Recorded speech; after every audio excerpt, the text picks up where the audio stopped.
Salut tout le monde, je vais vous montrer à monter un Muddler minnow. Le Muddler, c'est une mouche super efficace pour pêcher la truite. Ça, c'est vraiment le modèle le plus commun que je vais vous montrer aujourd'hui.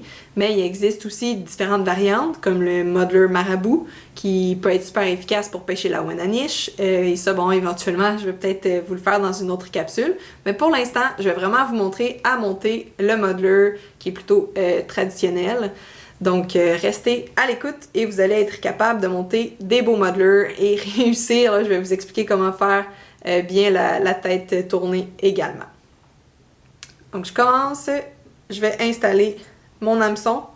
Présentement, je le montre sur un hameçon numéro 8. C'est sûr que, bon, les modelers minnow, on peut le faire de numéro 10 à aller jusqu'à numéro 2.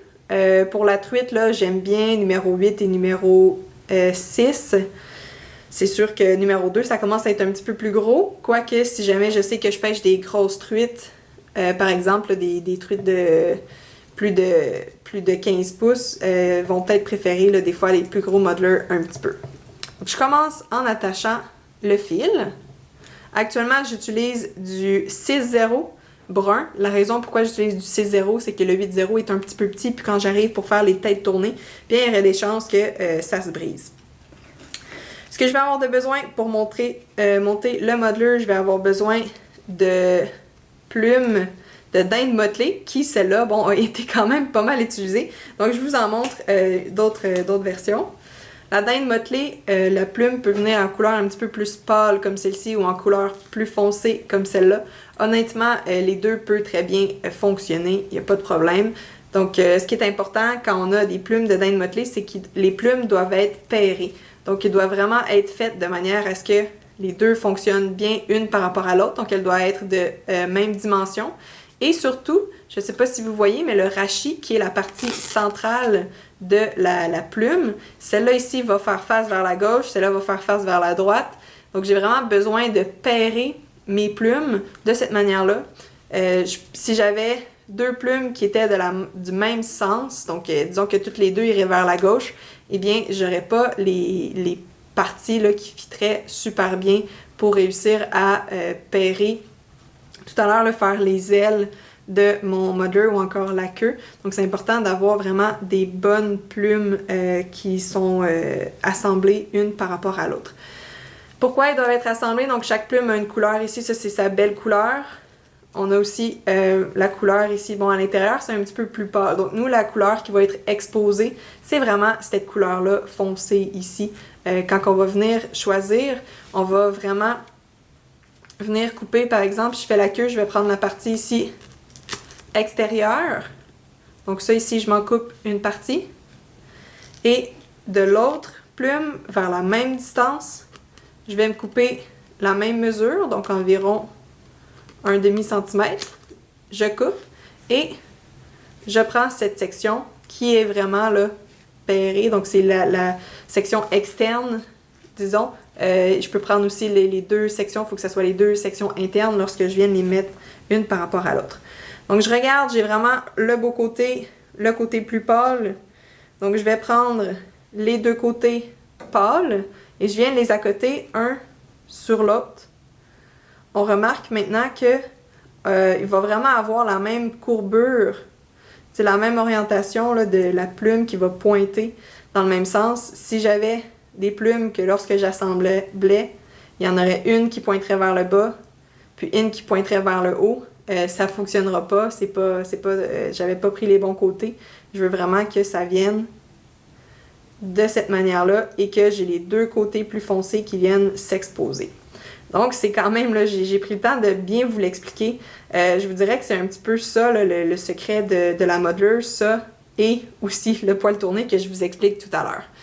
J'ai mes deux parties. Maintenant, je vais venir mesurer. Je vais environ avoir 1,5 fois la distance entre la pointe et la hampe, donc l'ouverture. Je viens poser ça sur ma hampe, à mon point d'attache. Et je vais venir faire un tour. Là, c'est important. Je commence le tour. Là, je viens juste accoter mon fil sur le dessus. Il faut qu'il soit lousse. Et ensuite, je serre pour vraiment venir écraser les plumes de manière à ce que ça va venir rester, bon, disons, là, de manière perpendiculaire, puis ça va être vraiment plat. Je veux pas que ça commence à tourner sur l'hameçon. Je veux qu'elle reste bien droite sur le dessus. Et là, je vais venir enrouler. Je veux conserver une partie ici et pour venir faire un corps plat. Donc, je vais tout enrouler ça. Je vais me laisser environ 1,5 cm à l'avant avec pas de matériaux pour être capable tout à l'heure de faire mon poil tourné. Parfait. Je vais juste attacher ça.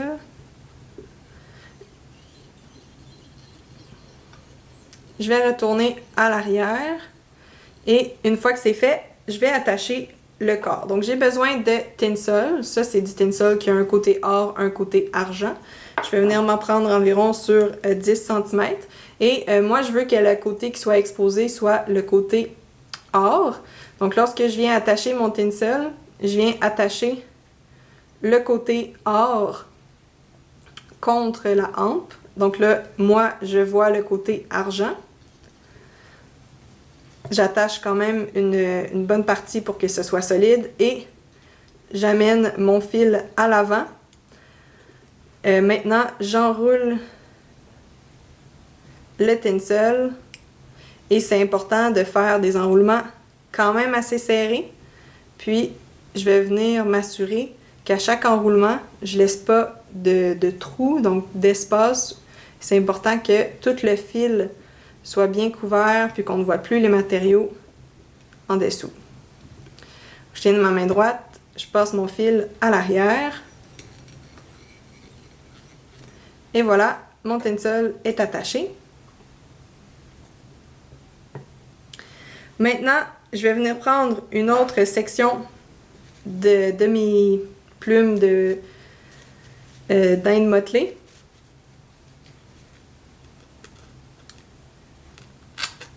Donc, je vais venir encore pairer mes plumes.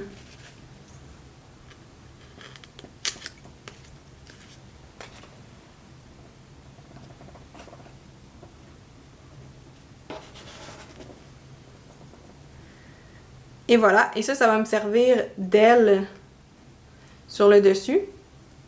Donc, je viens le positionner, puis je veux que mon aile là, ait environ jusqu'à où mon ouverture termine.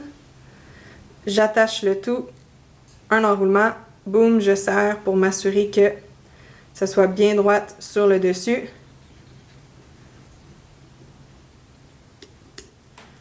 Génial! Donc, ma modeler commence à prendre forme tranquillement. Maintenant, ce que je vais faire, c'est que je vais venir prendre mon poil de corps de chevreuil et je vais venir prendre une petite pincée. Donc une pincée qui va être l'équivalent à peu près d'une largeur, d'une épaisseur de crayon.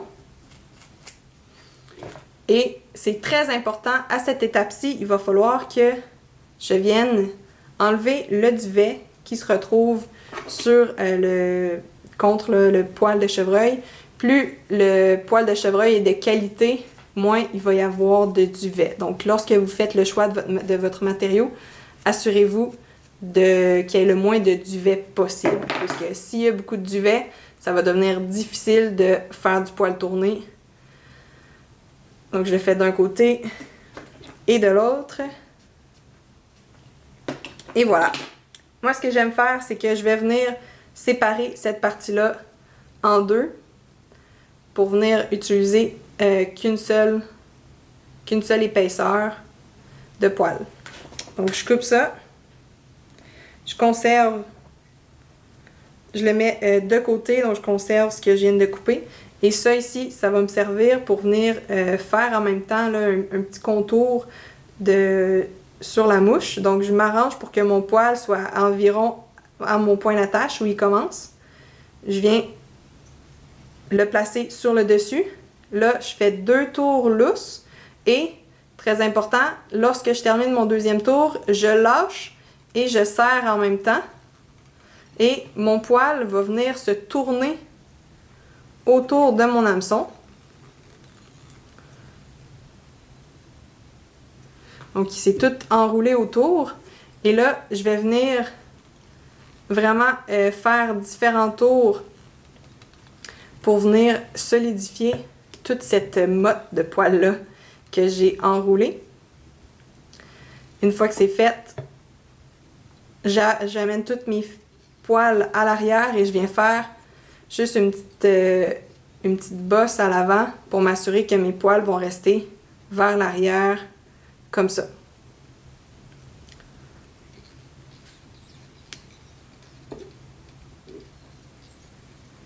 Parfait. Donc là, il me reste de l'espace en avant pour venir faire ma deuxième petite motte de poils de chevreuil. Donc, je prends la section que j'ai coupée. Donc là, elle fait environ 1 cm. Même chose, je la place sur le dessus. Et là, j'ai l'impression que je vais en avoir un petit peu trop. Donc, j'en enlève. Donc, je regarde vraiment en fonction de l'espace qui me reste, là, la quantité de poils que je vais venir placer. Un tour lousse, un deuxième tour. Quand je serre, je le lâche en même temps. Et voilà. Je m'assure de venir pousser mes poils vers l'arrière pour dégager mon hameçon bien comme il faut à l'avant, dégager mon œillet parce qu'éventuellement, quand je vais avoir à attacher cette mouche-là, il faut que j'aie de la place. Il ne faut pas que je puisse pas retrouver mon œillet là, et pas être capable d'attacher ma mouche. Et il me reste juste à venir faire une petite tête. Donc je fais quelques enroulements à l'avant. Et ce que je vous suggère comme nœud pour faire un nœud de finition, c'est qu'au lieu d'utiliser cet outil-là, qui va être un peu plus difficile à faire comme nœud à cause qu'il va y avoir le poil à l'avant, je vous suggère simplement de faire un double nœud à l'aide de votre doigt ou encore d'une section de poinçon. Vous pouvez toujours prendre l'arrière d'un poinçon puis ça fonctionne bien. Donc je fais 2 enroulements lousses, je viens déposer mon ongle sur mon œillet et je laisse mon fil glisser doucement et de cette manière-là. Et voilà, je viens de faire un premier nœud, un deuxième. Donc, je m'assure toujours d'en faire 2 puisque ça, c'est un nœud qui est pas aussi solide que le nœud de finition. Et voilà. Bon, là, vous allez me dire que mon modeler est pas mal touffu puis c'est pas super magnifique comme mouche. Donc, en effet, il me reste à la trimer pour vraiment venir créer une belle petite tête comme celle-ci.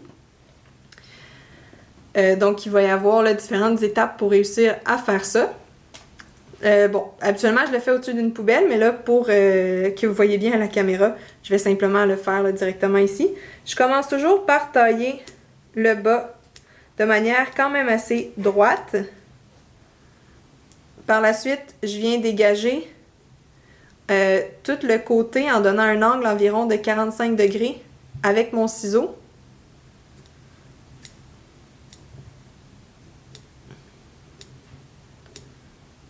La mouche commence à prendre forme tranquillement. Par la suite, je vais venir déposer mes ciseaux. Et là, c'est facile à voir comme ma section ici était plus longue. C'est facile de venir couper les poils qu'on n'a plus de besoin. Donc là, je garde un petit angle là, vers la tête.